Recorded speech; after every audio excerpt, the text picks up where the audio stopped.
से ये लोग अटैक्स कर रहे हैं, जिस तरीके से नुकसान पहुंचा रहे हैं, क्या अपने मंसूबों में कामयाब हो पाएंगे? 79% लोगों की राय ये है कि हाँ कामयाब हो जाएंगे, जिस तरीके से ये लोग ऑपरेशंस कर रहे हैं और अब अपनी ताकत को बढ़ा भी रहे हैं। अब अपील कर रहे हैं कि भाई और ग्रुप आइए हमारे साथ ताकि और अटैक करें हम पाकिस्तानी सेना पर। देखिए, जैसे आज हम बात करें कि जो टीटीपी का जो एक्शन है खैबर पख्तूनख्वा में, हम्म। ये तो वही एक्शन है जो 1979 में पाकिस्तान ने अफगानिस्तान के अंदर सोवियत के अगेंस्ट किया था। हम्म। इन्हीं के विदेश मंत्री पहुंचे थे खैबर पख्तूनख्वा बॉर्डर पर, और एक हाथ में 47 एक हाथ में कुरान लेकर बोला था जिहाद है, मुजाहिदीनों जाओ अफगान के अंदर भगाओ सोवियत को। और जब 89 में जब वहां से सोवियत निकला तो उन्होंने सेलिब्रेशन किया था कि हमने एक सुपर पावर को भगा दिया। तो जब इन्होंने सारे संगठनों को जोड़कर वहां पर खुदाया था, मुजाहिदीन जिनको तैयार किया था, ट्रेन किया था, आईएसआई और सीआईए ने सपोर्ट किया था, वही बात आज टीटीपी कर रहा है कि सब एक हो जाओ और एक मिलकर हम पाकिस्तान को भगाएंगे।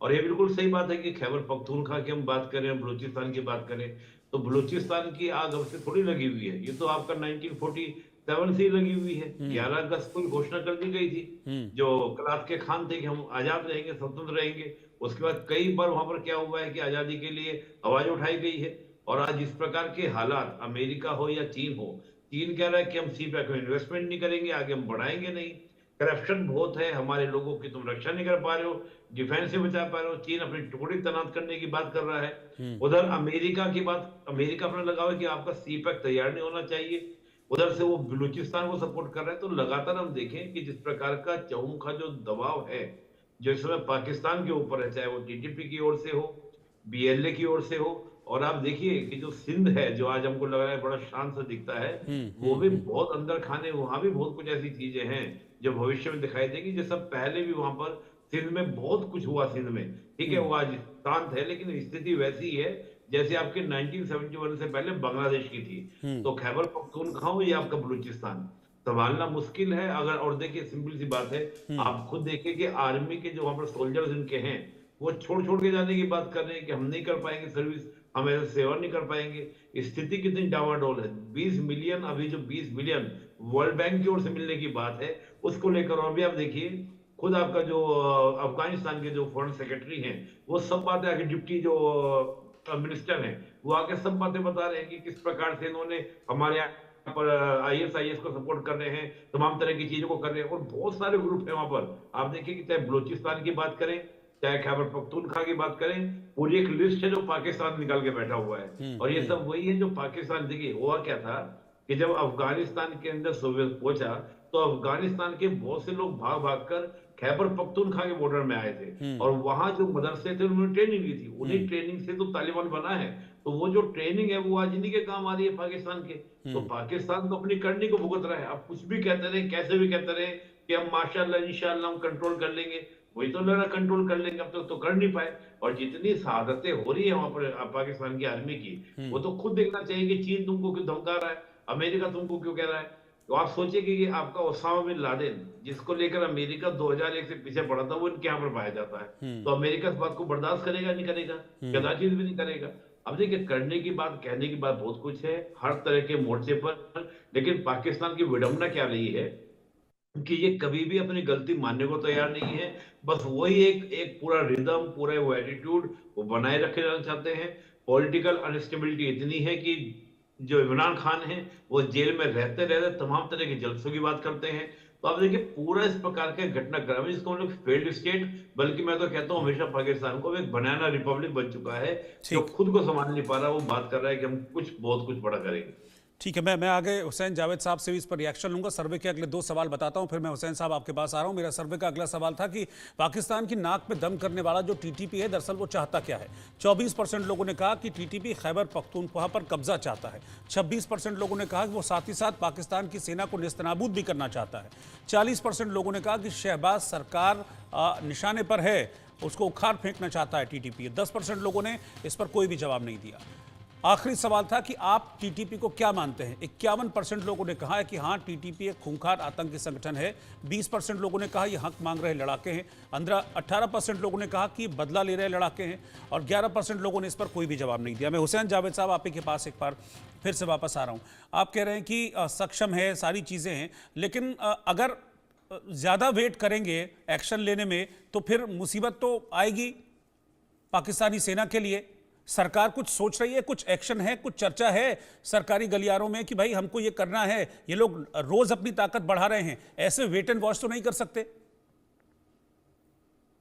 रोहित जी देखिए, अभी मैंने जो हमारे दोनों फाजिल दोस्त हैं मैंने उनकी सुनी है बातें, तो पहले तो मैं उनके जो पॉइंट्स थे उन पे मैं कुछ रिस्पॉन्ड करूंगा। एक तो ये कि भूषण साहब ने कहा कि ये बिल्कुल एक 1971 की सूरत हाल है और पाक आर्मी फंस चुकी है और बहुत कुछ यहाँ पे चेंज होने वाला है। तो मैं मतलब और ऊपर से वो वॉर वेटरन भी है, उन्होंने खुद कहा है, ठीक है। बात ये है कि जी ना हमारे बीच में इस दफा मतलब इस वक्त अगर आप देखें इस्लामाबाद से अगर केपीके जाना है या बलूचिस्तान जाना है तो बीच में कोई इंडिया नहीं है। 71 के साथ इसकी जो तुलना है वो बिल्कुल बनती नहीं है, कोई टाइम नहीं लगता, इन पूरे इलाकों में हमारी रेट कायम है और यहाँ पे कोई ऐसा मसला नहीं है जो 1971 के टाइम में था। पहली बात तो ये है। दूसरी बात है जो केपीके के अवाम है, जो हमारे बलोच अवाम है, उनकी सोच ये जो फाइटिंग किस्म के आर्म किस्म के मिलिटेंट ग्रुप है इनके साथ तालमेल नहीं खाती, तो ये बिल्कुल एक गलत किस्म का कंपैरिजन है। एक और बात मैं ये करूंगा, निपिन जी ने कहा कि, और ये चीज मैंने पहले भी सुनी है और हमेशा इंडियन मीडिया पे सुनी कि जी हमारी जो हमारे जवान है वो इस्तीफे दे रहे हैं, जंग से तंग आ चुके हैं, भाग रहे हैं। मैं इनसे पूछता हूँ, मैं आपके चैनल पे बैठ के इनसे पूछता हूँ, कोई सबूत कोई वीडियो दिखाए कि हमारी आर्मी के जवान इस्तीफे दे रहे हैं। पता नहीं, ये मैंने इंडिया में सुना है, हमारे यहाँ तो ऐसी कोई चीज नहीं है। आज भी हमारे देहाती इलाकों में ऑल ओवर द प्रोविंसेस सबसे ज्यादा जो भर्ती होती है पूरे मुल्क से होती है और जो हमारे जवान है उनकी प्रायोरिटी होती है कि हम आर्मी में आए। तो ये ऐसी कोई चीज नहीं है। तो अपने ये जो आपके फैक्ट्स हैं इनको ठीक कर लीजिए, इसमें कोई सच्चाई नहीं है। दूसरी बात, हम जो है वो स्टिक और कैरेट की पॉलिसी के साथ काबुल के साथ चल रहे हैं। हमारी बातचीत 3 साल से जारी है, लेकिन जैसे मैंने पहले कहा कि जिस तरह टीटीपी को काबुल इंतजामिया ने अपने साथ रखा, ये उनके सोचने की बात है। ये खुद फिर अगर बातचीत थी तो फिर एयर स्ट्राइक क्यों हो गई इसमें? अगर काबुल के साथ बातचीत हो रही थी तो एयर स्ट्राइक क्यों हो गई? फिर मुझे लग रहा है उसी के बाद से चीजें बहुत हीट अप हुई हैं। रोहित जी, आप ही के चैनल की रिपोर्ट थी आज से चंद दिन पहले, मैं आपके साथ एक शो में था जहां पहले आपने खुद बताया था और फैक्ट भी यही है कि पहले 21 दिसंबर को हमारे 16 जवानों को अफगानिस्तान की तरफ से उन पे अटैक किया गया, उनको वहां पे मार दिया गया। ये उसके जवाब में हमने स्ट्राइक की थी। ऐसा नहीं है कि हमने स्ट्राइक पहले कर ली, और ये मैं पहले कह चुका हूं, स्ट्राइक के पीछे पूरी हमारी इंटेलिजेंस इंफॉर्मेशन थी और जो हमने अपने हाई वैल्यू टारगेट्स वहां पर फिक्स किए थे कि ये वहां पर मौजूद हैं, वो हिट हुए हैं। और हम अपनी सलामती के लिए, सिक्योरिटी के लिए जो भी किसी तरह के स्टेप्स होंगे बिल्कुल लेंगे। अवाम हमारी आर्मी के साथ है। और भी एक और बात हो रही थी कि इमरान खान फैक्टर है या ये शहबाज हुकूमत है, तो जब बात आती है हमारी सरहदों की, सबसे पहले हम यहाँ पे सिर्फ पाकिस्तानी होते नहीं, हैं। लेकिन ये बात तो है ना, ये बात तो है। देखिए हुसैन साहब, ये बात, हाँ ये बात है भी, और मैं डॉक्टर भूषण दीवान को भी इसमें एंडोर्स करना चाहूँगा कि बहुत सारी चीज़ों में उलझी हुई है पाकिस्तानी सेना भी। सबसे बड़ी बात तो वहाँ की सियासत में उलझी हुई है पाकिस्तानी सेना। वहाँ इतनी सारी चीज़ें चल रही हैं, इतने सारे अप एंड डाउन चल रहे हैं, तो एक सेना जो सियासत में उलझी हुई है वो जो अपना असली फ्रंट है वहाँ पर कमज़ोर पर नहीं पड़ रही है। बिल्कुल सही कह रहे हैं। हर देश के पास एक आर्मी होती है जनाब, हर भारत के पास भारतीय आर्मी है और पाकिस्तानी आर्मी के पास पाकिस्तानी देश है कब्जे में, जो वहां लगे हुए हैं, बिजनेसेस कर रहे हैं। एक कर्नल रिटायर होता है, 30 एकड़ जमीन लेता है, बंगला बनाता है, पैसा इकट्ठा करता है ताकि रिटायर होकर यूके में रहेगा, यूएसए में रहेगा, तो कहां देश बनेगा? वो तो खाली आम आदमी का खून चूसने के लिए खड़े हुए हैं। तो कैसे अपना वजूद बना पाएंगे, अपनी देश को आगे तरक्की कर पाएंगे? पाकिस्तान किसका है? किसके दिल को दुख है?